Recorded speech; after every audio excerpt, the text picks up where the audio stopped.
काही दिवसांनी मी चिखलीहून गुजरात ते सुरत जिल्ह्यात चिखली म्हणून एक तालुका आहेत, जेथे माझे कनिष्ठ बंधू मामलदार होते. शिर्डीला गेले. एके दिवशी बाबा मशिदीहून लेंडीवर जात असताना नित्याप्रमाणे वाटेत पुष्कळ मंडळी पाया पडू लागली.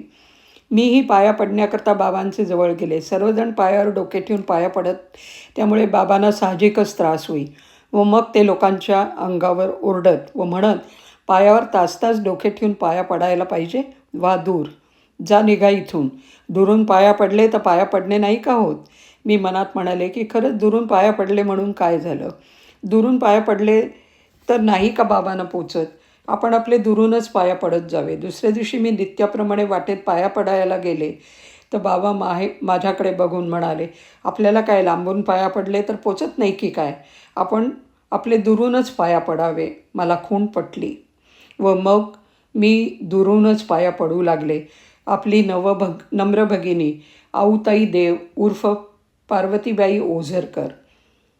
16/8/18 काल सबनीस आडनावाचे ग्रहस्थ गुरुजी रावसाहेब सीताराम यशवंत दळवी यांचेबरोबर ऑफिसात आले होते.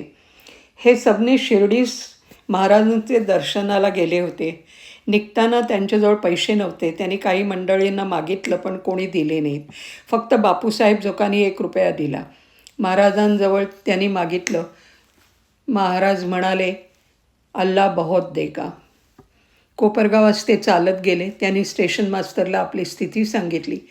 मास्तरानं शिर्डीहून सबनीस आल्याचे कळवल्यामुळे ते पुढे काहीच बोलले नाहीत. सबनीस गाडी आल्यावर तीत बसले. तेथून पुण्यात जाऊन तेथून बेळगावला गेले. त्यांना कोणी अडवलं नाही. बेळगावहून सावंतवाडीस चालत गेले. मध्ये बाय अतिशय दुखू लागले. त्यावर उदीचा प्रयोग केला व त्यानेच ते बरे झाले.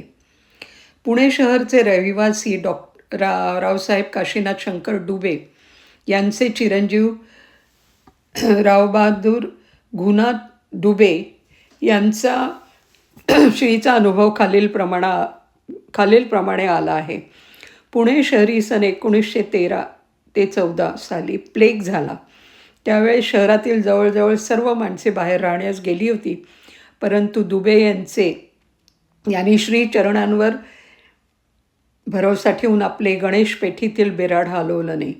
पुढे थोड्याच दिवसात या पेठेतही प्लेगची बरीच धामधूम दिसताच दुबे यांनी त्यांचे चिरंजीव रघुनाथ यास व त्यांचे कुटुंबास सासूरवाडीस जाण्याला सांगितले. त्याप्रमाणे ते उभयता मुलास घेऊन निघाले. यापूर्वी शिर्डी श्रीचे दर्शनास जाण्यास उभयतांनी संकल्प केला व ते विसरून सासूरवाडीस तसेच निघाले. दौंड स्टेशन येईपर्यंत त्यांचे तान्ह्या मुलाची प्रकृती उत्तम होती. परंतु सदरील स्टेशन ओलांडताच मुलाची प्रकृती एकदम बिघडून मुलगा फार हैराण झाला. नवलगुदास सासूरवाडीस पोचताच त्याचे प्राणोत्क्रमण झाले व त्यांचे कुटुंबास अतिशय ताप भरला. तो ताप प्लेगचा असून बाई 7 महिन्याची गरोदर होती. सबब काही औषधोपचारही करता येईना. तिकडे कर्नाटकी भाषा असलेली रघुनाथ डुबे यांना येत नव्हती. त्यांचे सासूरवाडीत कोणीही वडील मनुष्य नसल्याने सदरी प्रसंगाचा सर्व भार रघुनाथ डुबे यांच्यावर पडला. गावात कोणाची ओळख नव्हती तरी एका मनुष्याला गाठून एका नामांकित वैद्यास आणले व त्यांनी सर्व लक्षणे पाहून अभिप्राय दिला की या प्रसंगातून हा रोगी वाचणे कठीण आहे व गरोदरपणाच्या स्थितीत औषधोपचार करता येत नाही. अशा भयंकर पेचात रघुनाथ डुबे सापडले असताना देहभान विसरून श्रीचे चरणांचा धावा एकनिष्ठपणे करण्यास आरंभ केला. नंतर त्याच दिवशी दुपारी 4 वाजता श्रींची मूर्ती स्वतः उत्तरेच्या दरवाजाने आत येऊन एका चौरंगावर विराजमान झाली व कृपादृष्टीने रोग्याकडे बघून कमंडलूतून तीर्थ घेऊन रोग्याच्या तोंडात घालून अंगावरून हात फिरवला व कफनीतून उदी काढून रोग्याच्या भालप्रदेशी लावून पुन्हा सर्वांगावरून हात फिरवून म्हणाले की बोलल्याप्रमाणे करावे, न केल्यास त्याचे प्रायश्चित्त असं भोगावं लागतं. असे म्हणत आहेत इतक्यात पलीकडचे दालनात लहान मुलांचा गोंगाट कानी येऊ लागला. श्री रघुनाथ डुबे यांचे लक्ष तिथे जाऊन पुन्हा पाहतात तो श्रींची मूर्ती अदृश्य झाली.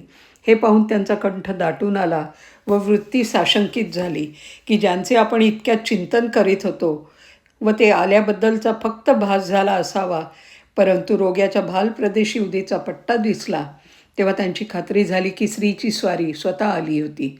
असो, नंतर त्याच दिवशी रात्री 8 ते 9च्या सुमारास दरम्यान ताप कमी होऊ लागून दुसरे दिवशी प्रकृती निखालस बरी होऊन बाईने स्वतः स्वयंपाक केला. पुढे थोडक्याच दिवसात ते उभयता शिर्डी श्रीचे दर्शनास गेले. त्यावेळेस श्री समर्थांनी या गोष्टींची ओळख करून दिली.